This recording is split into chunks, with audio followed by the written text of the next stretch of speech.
22nd day of July. This is Star 103.5 FM. My name is Jones Aji, and this is the Sports Chat. And of course, we have so much coming in from the weekend. A lot has happened. Yes. The Olympics is upon us. Just some few days to go. 3 days, 4 days, just some few days to go. And the Olympics, of course, in Paris should begin. Then don't forget as well that the Black Sharks, they were in action. Yes, we'll be getting to speak to assistant coach of the side. Tell us what it means. They won yesterday 5-3. We'll bring you details of all that. And then don't forget the trending news and the Paralympic Committee. Yes. We'll also be hearing from Samson Dean speak. So it is packed here. And of course, we'll bring you some transfer news. The Ghana Premier League as well. Teams have submitted their venues. I'll bring you all the venues that have been submitted by the clubs in the Ghana Premier League as well. Stand up.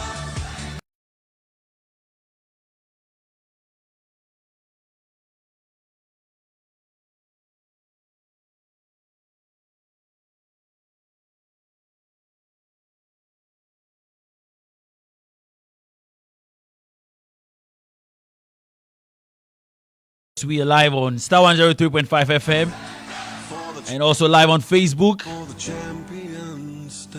All right, so over the weekend, Ghanaian Paralympic team, we understand that they were arrested and there was death as well. So they arrived in Norway and then some of them ran away. Yes, some of them ran away. National Security later reported that the 11-member team failed to register to participate in the event. So they actually registered and got visas for, allegedly got visas to participate in a Paralympic event. And then we understand that one member died, another one was arrested, while efforts have been put in place to apprehend and then arrest the other teammates. So the Ghanaian Paralympic team president of the NPC, Mr. Samson Dean, has been speaking. He has come out to, outrightly say that, they don't know any of these people. They don't know them from Adam. And then they actually forged documents. So it's quite lengthy, but let's get to listen to Samson Dean responding to what has been on the waves and everyone has been talking about. If actually members of the Paralympic team went to Norway and then ran away and have decided not to return. Let's get to listen to Samson Dean. I am appealing to Ghanaians and we want to make things clear that the Ghana Paralympic team have not applied for a visa. Never have anybody, never has the MPC Ghana, never have I signed any letter for and on behalf of the Ghana Paralympic team, and never have we or any of our assigns or officers of the Ghana Paralympic team or the MPC Ghana have applied for a visa. What you have seen in the media, it's a forged letter by some group of people who are into disability sports development, and Nestle Foundation. And Nestle is a person with disability, an amputated person who engaged himself in forgery of documents with a former Ghana Amputee Football Association Secretary General with name Theodore Maule Viwoto, who have since on the 18th of July been suspended indefinitely by the MPC Ghana. I want to appeal to the people of Ghana that the pictures, the images, the stories that is going viral has nothing to do with any member or anyone they see in the picture. None of them are or are involved or have or are associated to these people. The letters that was sent with my signature on it were forged by these guys, which is NSAC and Theodomauli Viwoto, who did all this forged document fraudulently, used my document to acquire visas for some people who are very unknown to the Paralympic family. I want to appeal to everyone that no member of the Ghana Paralympic team have applied or have engaged in such very bad situation. We apologize and we are going to make sure that we put structures into place that will stop such future occurrences where people can fall. So there you have it. President of the APC. He's also the president of the Ghana Paralympic Committee, and then he's also the president of the African Paralympic Committee, Mr. Samson Dean. Yes, so he's saying that, see, they don't know these people, and they actually forged documents. They are a sports development for amputee players, and then they also came out. They applied for visas and they were granted. So actually, they also released a statement. They blamed the Norwegian embassy, yes, for allowing these people to actually get visas to go out there and then bring bad reputation to Ghana there. Well, we'll talk about this in details on the game. Of course, the game would be live on Radio Star 102.5 at 1 p.m. And then would also be live on TV, GH1 TV as well. So we'll talk into details on this. But then that was the president speaking there. Well, let's move and talk about the Olympics. Yes, the Olympics. We're still on the Olympics. Don't forget that Ghana's team, they have arrived. Yes. But then before they arrived, we had some exclusives with Benjamin Willie Graham. He is a media attaché. He is with the team in France, and then he was speaking to us ahead and how the training for the Ghanaian team. This time around, at least we had some 2 weeks training pre-camping before the game itself. They moved to the games village now, but then he had to speak to us and then give us what it means to these players and how they've been able to camp for 2 weeks and what it will bring to the team. Yeah, 4 years ago in Tokyo, there was a training camp, a pre-training activity in Hinawashiro for Team Ghana.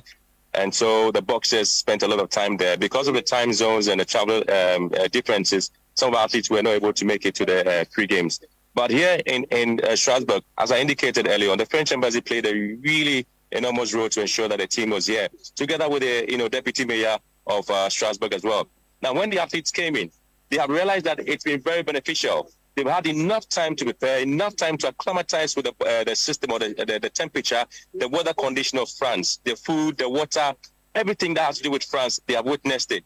And so 100 meters away from us here in Strasbourg, where we are training, Panama is also here in Strasbourg, preparing for the competition. So it tells you that everybody that wants to be in Paris needed to be here early to prepare for the competition. So I am saying it's very important for these athletes. And like I said, Krebs has offered us that opportunity to use their facilities to the optimum. And of course, when we get to Paris, the athletes themselves know that they can get it. When you speak to them, they're like, listen, guys, we know that the guys we're going to meet on the tracks. We know the guys we're going to meet them. We've run with them. But their excitement, Nat, is the fact that if you look at the ranking, we're not doing badly at all. So they believe that once they get there, they get the right momentum and they get into Paris proper, they definitely will get a chance to make Ghana proud. Right, so that was Benjamin Willie Graham, who is with the team. Yes, as the days roll by, we would, of course, bring you the events that Ghana would partake in, the dates and the time, and of course, we'll bring you everything, especially on the game. So don't forget to always join us on the game at 1 p.m. And, well, if you've joined us on Facebook, you're able to see some of the images as the team arrived in the village. Yes. So there's a village for the team. They have arrived there, and it's quite beautiful to see Ghana's team. Don't forget, just 5 events. We're just participating in 5 events, but then we wish them all the best there. Now let's move to the Black Sharks. The Black Sharks, we would have a conversation. We'll speak to the assistant coach of the side. Yesterday, they were in action, making Ghana proud. Yes. So they beat La Côte d'Ivoire. Yes, so they are nicknamed the Sand Elephants. The Sand Elephants of Ivory Coast were beaten by the Black Sharks of Ghana yesterday in Quetta after they beat them 5-3. It was brilliant. And I don't want to take words from the coach himself, but then yesterday it was, I understand that one of the best turnouts that they experienced at the Quetta pitch yesterday, where they beat the Ivorians by 5-3, and it means that they would be going into the second leg with at least a 2-goal advantage. For me, I think that the 5-3 is still slim. And I don't know if we have coach on the line, but then we'll try to get Coach Caesar Beckley, he's assistant coach of the Black Sharks, to get to speak to us concerning their win yesterday. All right, now let me bring you venues of the Ghana Premier League teams. Yes, so 18 Ghana Premier League teams, they have presented their venues for next season. So Accra Suffolk, of course, has presented Accra Sports Stadium. Accra Lions also wants to use Accra Sports Stadium. Asante Kotoko wants to use the Babarawa Sports Stadium. Adiana FC would want to use the Nana Ajibambedu Park. We also see Basake Holy Stars, New Boys. They would want to use the CAM Park in Ainyase. And then Bechim United would want to use the Nana Fosu Jeboa Stadium. Brekum Chelsea wants to use the Golden City Park. Bibiani Gold Stars have presented the Dance Park. Dreams FC have also presented Tuba Asafotef. Hearts of Lions in the Volta region have presented the Kpando Sports Stadium. Karela United presented the Aliu Mahama Sports Stadium. Legon Cities have also, interesting one. Legon City, they have presented the Aliu, the University of Ghana Stadium. Yes. So Legon Cities would want to use the new University of Ghana Stadium. And then, of course, would want to see Midiama also wants to use the Takwa, the TNA Stadium. And then, of course, we see Nations who wants to use Dr. Kwame Che Sports Stadium. Mr. Tremaine would, also want to use the Nana Kromasa Sports Complex. FC Samatex want to use their home base in Sechere Sports Complex. Vision FC, New Boys, are going to use the Tema Stadium ni Ajay Kraku Sports Complex, and then Young Apostles would use the Wenchi Town Park. All right, as I said earlier, we have Coach Caesar on the line. Coach, I think we've lost Coach there. Well, we'll get to speak to Coach, hopefully not today, but tomorrow. But then they did. Well, I think we have Coach back on the line. Hello, Coach. Thank you so much for joining us here. Congratulations. How was it yesterday? You guys beat the Ivorians for the first time in a very long time by 5-3. A good morning and thanks as well. As you already said in your question, it wasn't easy because we've not beaten the Ivorians before in beach soccer.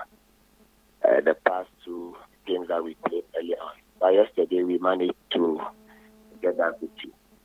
It wasn't an easy game at all, but thank God we won.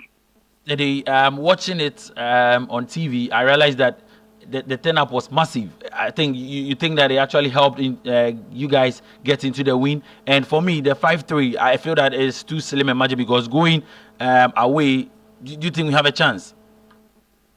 Yeah, the turn-up really helped us. It was massive.